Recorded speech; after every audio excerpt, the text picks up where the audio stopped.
এলাকায় কে থাকবেন আর কে থাকবেন না এ নিয়ে দ্বন্দ্বে মুন্সিগঞ্জ সদরের মোল্লাকান্দি ইউনিয়নের চরডুমুরিয়া এলাকায় গুলিবিদ্ধ হয়ে এক দিন মজুরের মৃত্যু হয়েছে। এই মুহূর্তে তার মরদেহটি মুন্সিগঞ্জ জেনারেল হাসপাতালে রয়েছে। নিহত ব্যক্তি ভোর সকালে তার মরদেহ স্থানীয়রা তার বাড়ির পাশে দেখতে পান। নিহত আরিফ মীর একই এলাকার অর্থাৎ চরডুমুরিয়ার যে মীর বাড়ি রয়েছে সেই এলাকার কবির মীরের পুত্র বলে আমরা জানতে পেরেছি এবং একই বংশের শাহ কালাম মীর, জিন্নত মীর, হোসেন মীরের সাথে তাদের আধিপত্য নিয়ে দীর্ঘদিন ধরেই বিরোধ চলছিল। বিশেষ করে গত জাতীয় নির্বাচনের পর থেকেই এই বিরোধ এই একই বংশের লোকজনের মধ্যে চলে আসছিল। সেই বিরোধের জের ধরে গতকাল রাত ভর মোল্লাকান্দি ইউনিয়নের চরডুমুরিয়া এলাকায় উভয় পক্ষের মধ্যে গুলি বর্ষণ, ককটেল বিস্ফোরণ এবং একে অপরের উপর হামলার ঘটনা শুরু হয়। আজ ভোর 6:30টার দিকে বাড়ির পাশ থেকে আরিফ মীর নামক 35 বছর বয়সী দিনমজুরের মরদেহ স্বজনরা উদ্ধার করে মুন্সিগঞ্জ জেনারেল হাসপাতালে নিয়ে আসেন এবং এখানকার চিকিৎসক আরিফ মীরকে মৃত ঘোষণা করেন।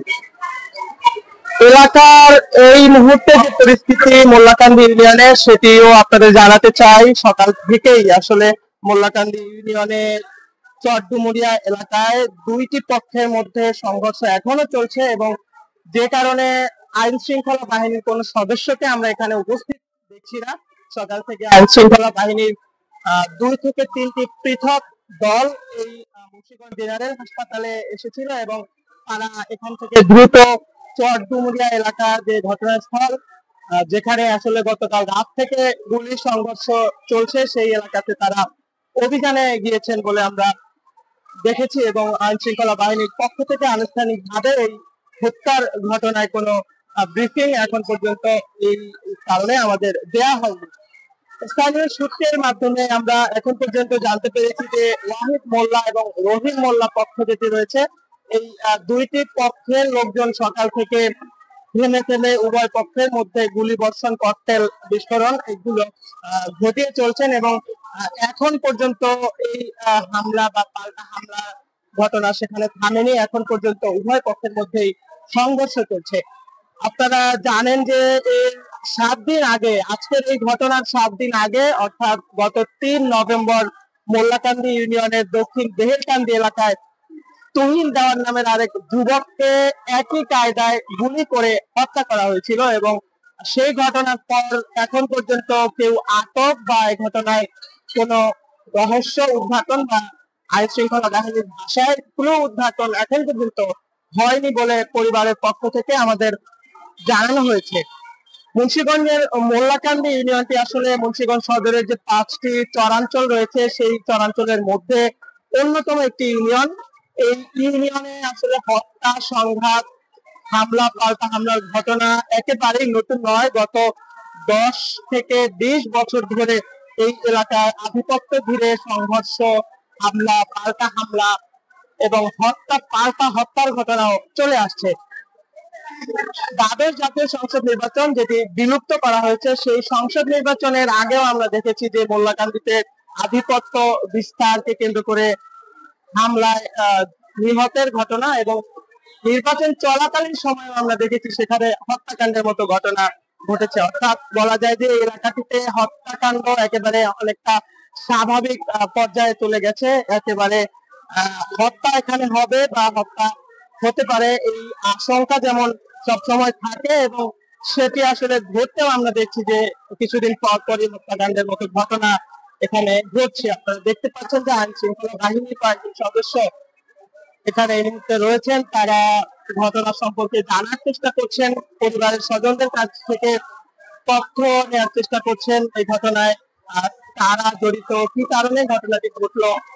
আমরা যেটা জানতে পেরেছি পরিবারের সাথে কথা বলে প্রাথমিক তথ্য সেটি হচ্ছে যে নিহতের যিনি আরিফ মীর তার সাথে তারই বংশের লোকজন জিন্নত মীর এবং আরো যারা রয়েছেন শাহ কালাম মীর, হোসেন মীর তাদের সাথে এলাকায় থাকা এবং বের হয়ে যাওয়া নিয়ে, অর্থাৎ স্থানীয়দের ভাষায় যেটা বলা হয় যে এলাকা থেকে নামিয়ে দেয়া, এলাকা থেকে তাড়িত করা, বিতাড়িত করা, সেই বিতাড়িত করা নিয়ে আসলে তাদের দ্বন্দ্বের সূত্রপাত হয় এবং গতকাল রাতে এই উভয় পক্ষের লোকজন অস্ত্র, গোলা বারুদ, ককটেল ইত্যাদি নিয়ে তারা হামলায় জড়িয়ে পড়ে, পাল্টা হামলায় জড়িয়ে পড়ে। মুন্সিগঞ্জ সদরের মোল্লাকান্দি ইউনিয়নের যে চরডুমুরিয়া এলাকাটি রয়েছে, একেবারে মোল্লাকান্দি ইউনিয়নের কেন্দ্রবিন্দু এবং সবচেয়ে বড় বাজার ওই এলাকাটিতে, সেই এলাকাটিতে আজকে ভোরে এই ঘটনাটি ঘটে এবং দেখছেন যে স্বজনরা এই দৃশ্য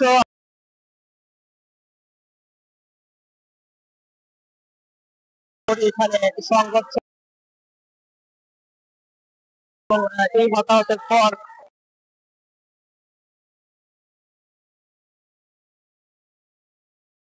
দৃশ্যগুলো আসলে এই এলাকার মানুষের বলা যায় যে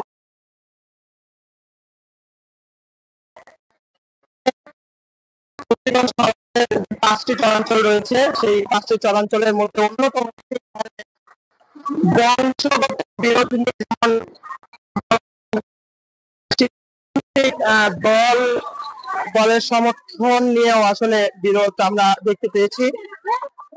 এছাড়াও আসলে বিভিন্ন কারণে এলাকাটিতে দ্বন্দ্ব সংঘাত ঘটে প্রায়ই, এবং এই দ্বন্দ্ব সংঘাতে সাধারণ মানুষ থেকে শুরু করে প্রতিপক্ষ বা যে পক্ষ হামলা করে থাকে সেই পক্ষের লোকজন এই পাল্টা হামলা আসলে দীর্ঘদিন ধরেই চলে আসছে। আজকে যিনি নিহত হয়েছেন তিনি দিনমজুর ছিলেন। পরিবারের পক্ষ থেকে দাবি করা হচ্ছে যে তিনি সকালে বাসা থেকে বের হয়েছিলেন বাস করার উদ্দেশ্যে, ভাত মাজার উদ্দেশ্যে, এবং তখনই তিনি গুলিবিদ্ধ হয়ে নিহত হয়েছেন। অন্যদিকে এই ঘটনায় আরো একজন ইমরান নামের এক যুবক, তিনিও গুলিবিদ্ধ হয়ে গুরুতর অবস্থায় মুন্সিগঞ্জ জেনারেল হাসপাতালে এসেছিলেন। দায়িত্বরত চিকিৎসক তিনি যেমনটা জানিয়েছেন যে ইমরানকে উন্নত চিকিৎসার জন্য ঢাকা মেডিকেল কলেজ হাসপাতালে পাঠানো হয়েছে এবং তার অবস্থাও গুরুতর। তিনি এই এখন কি অবস্থায় আছেন সেটি যদিও আপনাদের জানাতে পারছি না, তবে সকাল বেলা তিনি গুরুতর অবস্থায় মুন্সিগঞ্জ জেনারেল হাসপাতালে তাকে নিয়ে আসা হয়েছিল, এমনটা চিকিৎসকরা আমাদের জানিয়েছেন। এই ঘটনায় এখন পর্যন্ত আইন শৃঙ্খলা বাহিনীর পক্ষ থেকে আনুষ্ঠানিকভাবে কিছু জানানো হয়নি। আমরা চেষ্টা করব আনুষ্ঠানিকভাবে আইন শৃঙ্খলা বাহিনীর বক্তব্য জানার এবং এ বিষয়ে বিস্তারিত আপনাদের স্টার নিউজের পর্দায় জানাবো খুব দ্রুত সময়ের মধ্যে। এই ছিল আমার কাছে মুন্সিগঞ্জ জেনারেল হাসপাতাল থেকে আধিপত্য বিস্তারকে কেন্দ্র করে নিহতের